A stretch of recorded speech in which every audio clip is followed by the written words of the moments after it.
Hey there, Waffle Crew! I hope you're all doing great.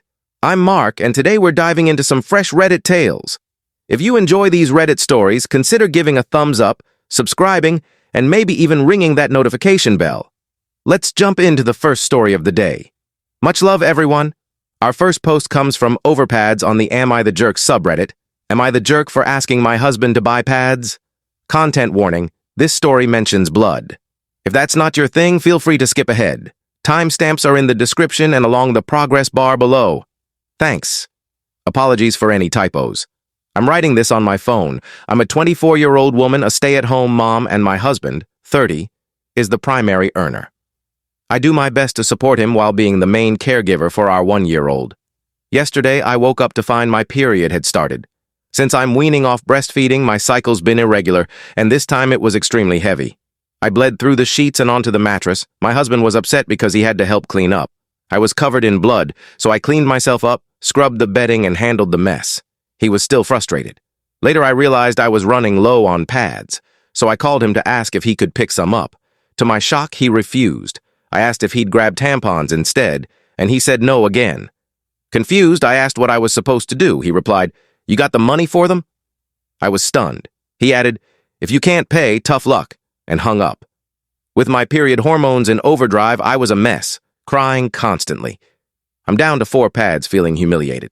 We live far from family, he has the car, and I have no money or savings since I gave up everything to be a stay-at-home mom. I asked him again that night, and he said, "Got the cash yet?" He made me sleep on the couch to avoid another mess. I've never felt so degraded. He even suggested I use a baby's diaper if I couldn't afford pads, which crushed me further. I finally gathered the courage to confront him, asking if he saw me as his wife or something less, putting me through mental anguish with such a vile suggestion. He replied, "Figure it out, or that's your only option." Am I the jerk for asking for pads? Note: we're in the US, where pads cost $7 to $10.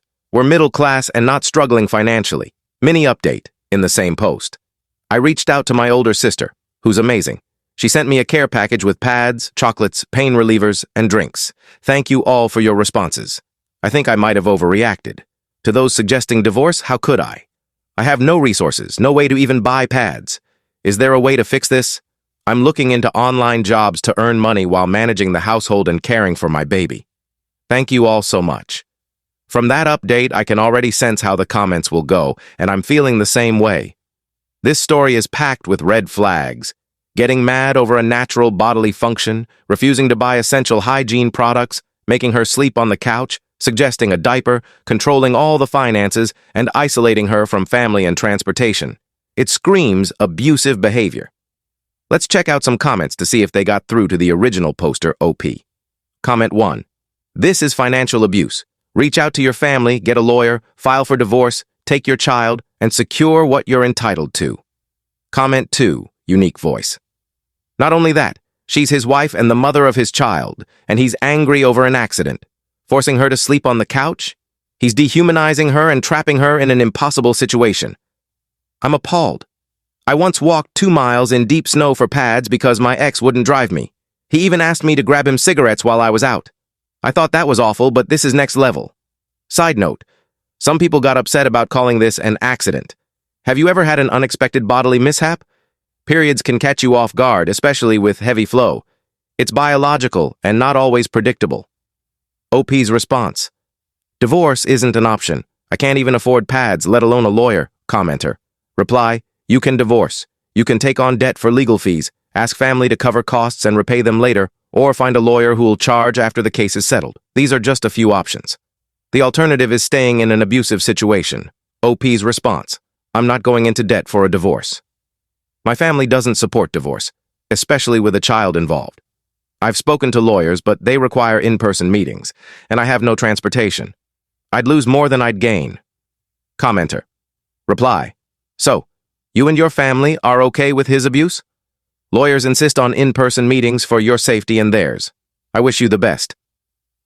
7 months later, OP provided an update. To address comments from my original post. No, this wasn't made up. My life was just that bad. My husband was truly awful. Looking back, I see the mental and financial abuse clearly. Not just toward me, but our child too. Here's what happened. My sister sent me supplies via delivery, having experienced domestic violence herself. Unbeknownst to me, she told my entire family, including my husband's parents. He came home to find them waiting, not me.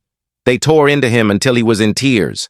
Then my parents, who live far away, showed up and laid into him too. Apparently, his co-workers had been filling his head with nonsense, saying I should have bounced back after having a baby and warning him about me gaining weight. What that has to do with periods, I have no idea, but they kept pressuring him. He also admitted to gender disappointment because our child isn't a boy. I asked, "So you'll treat her like this?" He broke down sobbing at my feet. We started marriage counseling and parenting classes.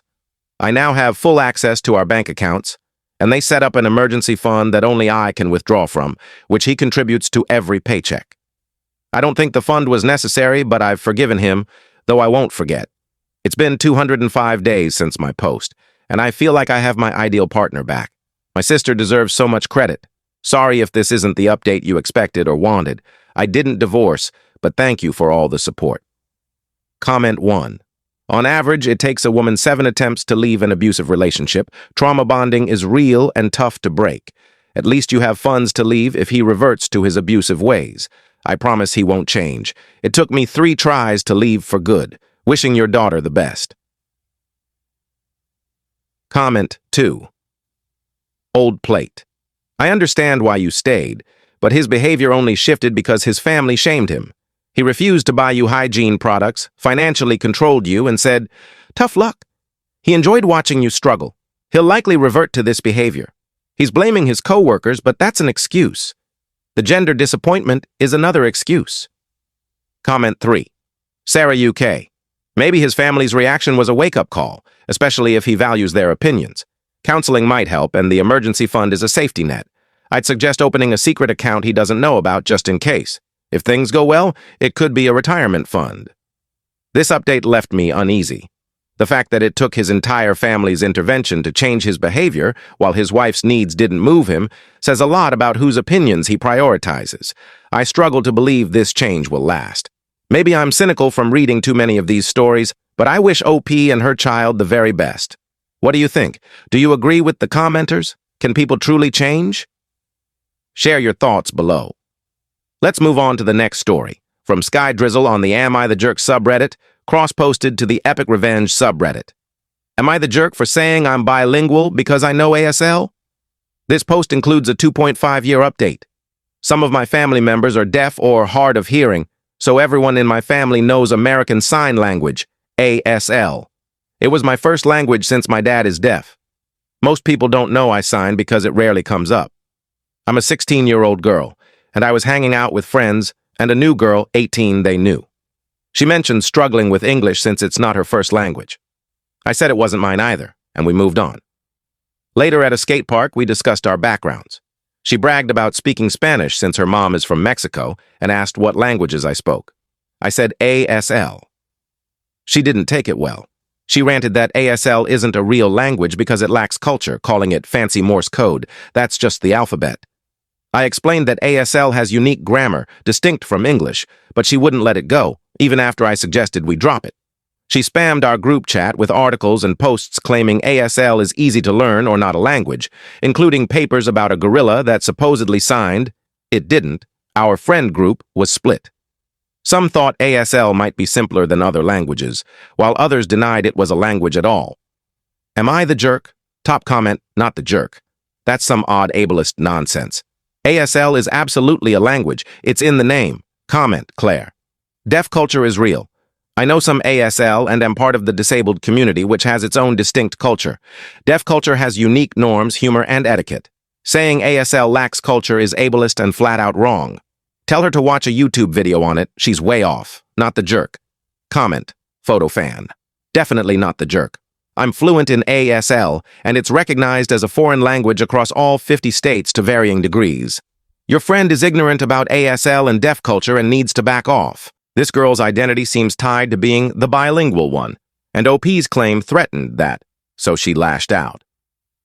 2.5 years later, OP posted an update, likely on Epic Revenge. Update.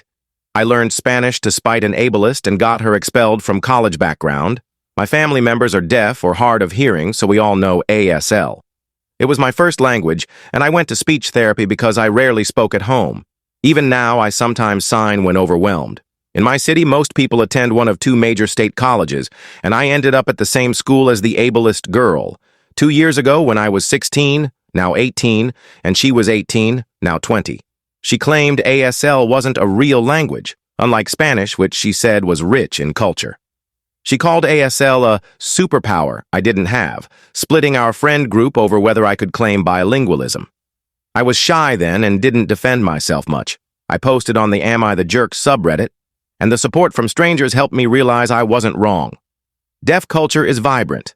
Think deaf view, image art, DVA, nursery rhymes, and norms that feel foreign to hearing people but are home to me. When I tried explaining this, she dismissed it. Some friends even said ASL was a joke class. I was furious, having faced ableism for my family my whole life. I challenged her. If ASL is so easy, why hadn't she learned it? She said it wasn't worth her time and told me to learn a real language. I decided to learn Spanish to prove ASL's validity. I borrowed library books, used a free language program, took dual enrollment classes, and later tested into Spanish 3 in college. At my job, many co-workers spoke Spanish, so I learned slang and nuances. I set my phone to Spanish, texted Spanish-only speakers online, watched Spanish movies, and read Spanish books. I frequented the Hispanic area of my city, made new friends, and shared my plan. They supported me, affirming that sign languages are real. These friends understood the prejudice of navigating two cultures and translating as a kid. I related to them deeply. After nearly 2 years, I'd almost forgotten why I started learning Spanish. Then, the ableist girl texted our group chat about filming skate clips for a friend's Instagram. It was me, her, and 2 others. I saw my chance for revenge. At the hangout, we chatted about school. She complained that teachers didn't get her because her bilingual brain worked differently. Another friend said she was just bilingual, not neurodivergent, which felt like a weird jab. I saw my opening. She ranted that none of us could understand her bilingual struggles, despite her native language being English. I said I spoke multiple languages. She mocked me, saying, "Your hand-waving doesn't count," and mimicked gibberish signing, laughing hysterically. I responded in Spanish, using vivid curses I'd learned at my fast food job. She claimed I only knew those words, so we had a heated Spanish argument. The others were baffled. I explained I learned Spanish out of spite to prove ASL's legitimacy. I lied, saying Spanish was easy, and asked why she hadn't learned Morse code ASL. She snapped, "You already knew another language, so it was easier for you." She tried backtracking, but her tantrum was glorious. I said ASL and deaf culture were as valid as Spanish. We all went home. She spammed me with more ASL isn't real messages, but also said it was easy for me to learn Spanish because I was bilingual. I blocked her on chat and DMs, but she emailed me via the school system, which doesn't allow blocking. I ignored her insults about me, but when she called my family broken, used a slur, and targeted my 11-year-old hard-of-hearing brother, I'd had enough. I went to the dean with all the evidence. Her name was on everything. The school acted swiftly, revoking her scholarship and placing her on probation. She ranted on public Instagram, digging her hole deeper, and the school expelled her. They offered me counseling and a child of deaf adult, CODA, scholarship, which I declined, but I appreciated the gesture. I later got a paid internship, earning 10% more than peers because I know ASL and Spanish. My new friends from this journey are incredible, and we've grown closer. Top comment. Amazing revenge. You learned a language, got better pay, and took down a bully. Why decline the scholarship? OP's response. I didn't need it. I have a full ride and merit scholarships, so I didn't want to take an opportunity from another CODA who might need it more. Comment. Star. Great job, OP. You upskilled yourself even if it wasn't your main goal. Her flexing about bilingual struggles is laughable. In my country, most people are bi or trilingual without whining. Her acting superior while dismissing ASL is embarrassing. OP's response. Yeah, I live in a Hispanic-heavy area, so her unique struggles were odd. She didn't even hang out with other Spanish speakers, probably to seem special. Comment on fluency. How good is your Spanish? OP's response. With 2 to 3 years of intense immersion, especially over summers, I'm functional but not native level, especially in reading, writing. I learn mostly through context and new vocabulary. ASL relies heavily on non-manual markers like facial expressions, unlike English, which omits articles and uses classifiers. Native speakers say my Spanish is solid, so I call it fluent. This reminds me of a story from a year ago where a guy visited his girlfriend's family who didn't know he spoke their language. They badmouthed him at dinner, and he clapped back in their language before walking out. I'd love to be a fly on the wall for that. What do you think of this story? Share your thoughts below. Huge thanks for joining me today, engaging with these stories, and showing your support. Your time means everything to me. Catch you in the next one. Take care, and much love.